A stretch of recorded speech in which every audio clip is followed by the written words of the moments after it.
Hello and welcome to this exciting episode of Take the Fear Out of the Gear with me, Chumley Warner. It's definitely Mr. Chumley Warner, and it's definitely me, Mr. Jason Bangers. It's arrived. It's the Behringer Kobol Expander.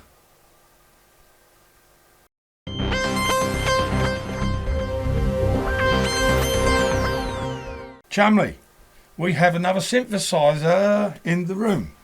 Behringer have delivered on their promises. Yeah, they have. And so many so soon.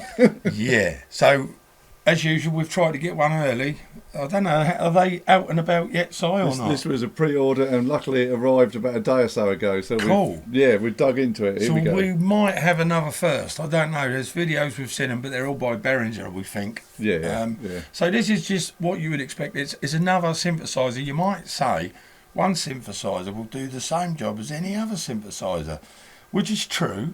Because like you do get some synths that have got built-in sequencers, but a lot of people have got separate sequencers that they plug this kind of thing into. Yeah. Yeah. And definitely. you can pretty much really, a synthesizer is a bank of oscillators and some effects and sine waves and square waves and sawtooth waves, and they're pretty much all the same if you ask me, because they're just like oscillators. However, they're so kinky that you've got to have them all. Am I right? Yeah, there's always little bits of like the filters are slightly different. Yes, of course. Yeah, there's always a difference. This one's slightly different. We'll explain later on. But do you reckon the guys want to hear it, don't they? We always think, right, with any video, we watch people bloody talk. We just play the damn thing. So we prepared little videos about 30 seconds long. All the sounds from this, Simon. Yeah, all the sounds apart from the drums. Yeah. All so just watch this 30-second video, come straight back to us because we're going to talk about this and play it a little bit. Check we.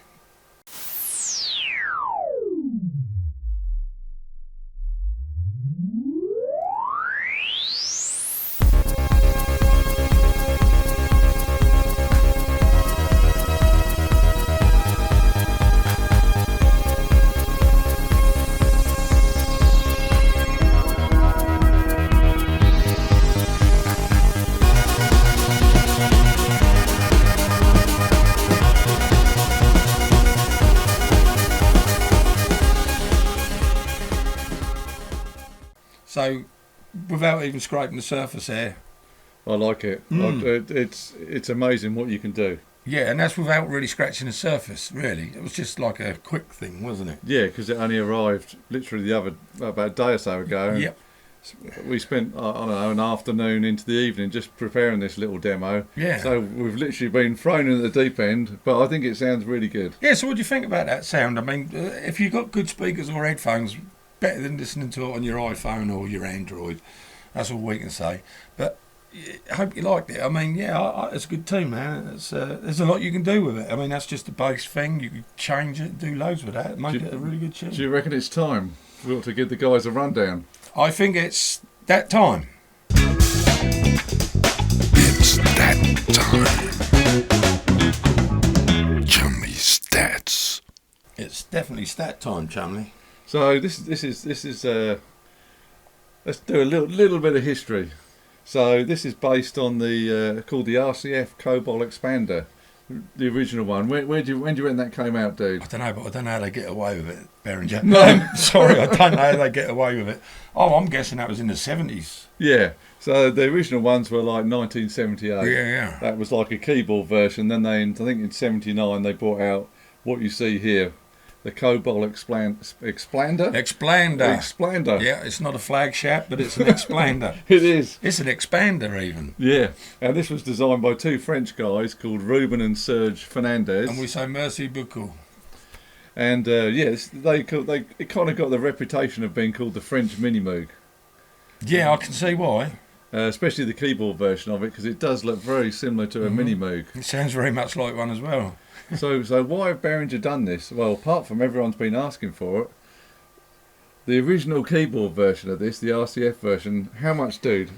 Good job we're sitting down because we need. Oh, the original one. Well, if there's anything, it was like $3,000. I'm guessing $3,000. Over 7,000. Get out of town. So how much? £7,000. Holy crap! I think we saw one sell on Reverb for £7,200. So for us mere mortals from the planet Behringer, Yeah. they're doing us a massive favour. So whilst we're on price, any idea of what this reissue or clone, as they call it? Well, I want to say to the French again, merci beaucoup for this. Je suis désolé, but we can afford this. Oh, I don't know, Simon. 250 quid, £300. Well, Behringer have been extremely generous on this one because a lot of the other modules came out, like the Model D and that, are like £300. I mean, let me just interrupt you. It should be like £1,000, considering that you got to pay 7,000 for an original. And Yeah. and it's made exactly the same, pretty much, isn't it? Yeah, Same components. they've copied the circuit designs. So and how far am I off with the 300 then? not far off, but this one arrived from Anderton's, £179. Good grief! Yeah, what can you That's say? a no-brainer. And we'll tell you a little bit more later on. There's another bargain we found, but we'll leave that for later That's on. a no-brainer. Yeah, we've got loads of good stuff coming up. We've been buying gear. Shouldn't have done, really. Listen, we're not sponsored by anybody, so we haven't really got the money to buy this stuff. So if there's anybody out there would like to sponsor us, like, please, we'd be happy to. Behringer, do you want to sponsor us? Why not? We plug your stuff all the time, don't we? We do. But yeah, it's good. That's why. So we should say, so this is like an analog semi-modular synth. It's got two oscillators. It's got you've got your VCF, and the thing about the oscillators is you can turn around. So it's called like a bit like wave shaping. So you can sweep between like a sine wave, all these different waves, which is rather unusual. That is unusual because they normally click.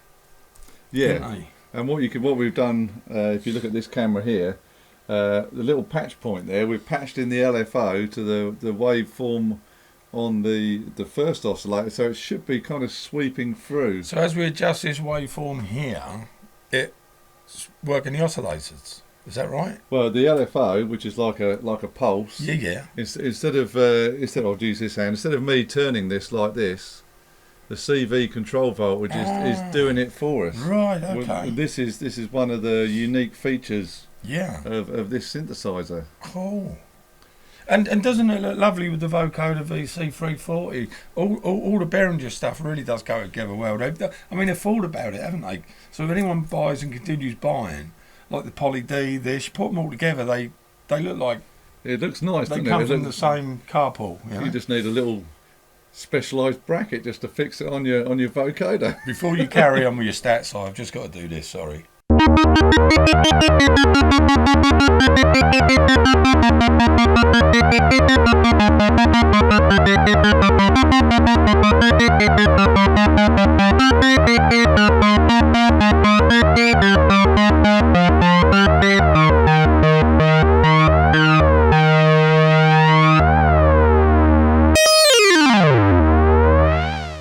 Now, that ain't going to excite anyone, but I just like the way that you can set it up to ping pong backward a bit quicker and stuff and make it actually sound more guitar-like. But you can do all that sort of finger-tapping guitar style stuff because of the way it comes back to the note, you know what I'm saying? Yeah, I don't know what it's called. Portamento or something, is it? It's because it's like monophonic, isn't it? So it's always going to go back to that original note you're holding down. Yeah. Sorry, man, I interrupted your stats, dear boy. I do apologise, but I had to have a little play. I had to. Well, it's fun. It's very addictive. Yeah. There's not a lot more to say about it. Obviously, I think we said earlier, you've got all your patch points, you've got your MIDI in. You've also, one thing to note about it, if you want to use the noise, it's got a noise generator on it. You have to patch it in. Got to patch it in, yeah. That's the thing with this thing. Unlike the Poly D and all that, and maybe the Model D as well, where it's just a switch on the thing, you've got to patch it in. This one you've actually got to say, if you think, oh, I'm not getting the noise, you need to patch it in. Hey, but for coolness level, that's good, because wires patched in all over the place looks damn brilliant. It does. It looks like we know what we're doing. Yeah, it does. It's really cool. And no, I like it. And also, again, we haven't gone through a single different sound on here for you. We've just pretty much chosen one, and you've heard the song, obviously, but there's so much you can do with this thing. I mean, I'm very tempted to get one myself now. Simon, you're a bad influence on me, sir. But we have got some new things coming, though. So stay tuned for future videos.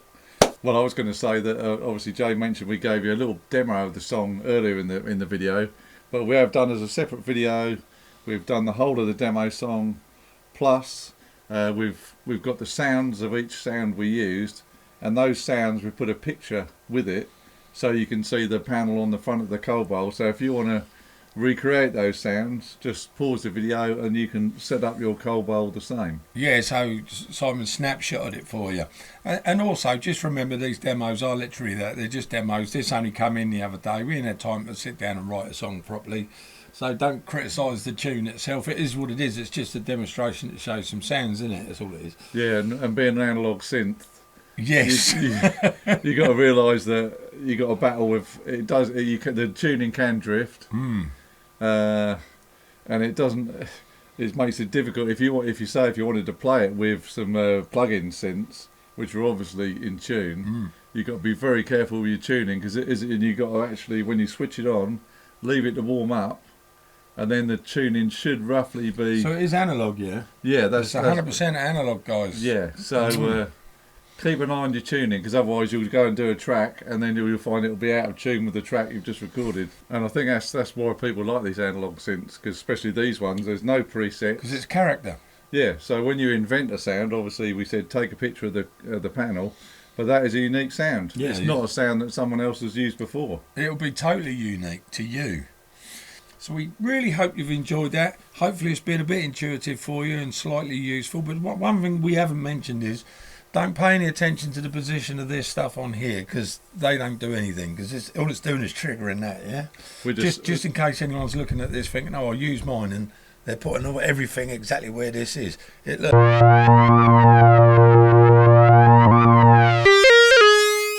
won't actually affect anything. No, we're just sending MIDI notes to the Kobol. That's all we're doing. And I only wanted to say that to save you guys time in case. Yeah. It's a fair point, isn't it? It is, yeah. So on that note, thanks for watching Take the Fear Out of the Gear. We love your company. We enjoy making videos for you. I've been Jason Bangers. And I've been Mr. Chumley Warner. Please, please, please, if you don't mind, and if you haven't already, hit the subscribe button for us. Like, tap the bell, tell all your friends. And come back and see us again. And on that note, we'll see you on the next video. Take care, tubes. Look after yourself. Bye for now. Ciao, ciao.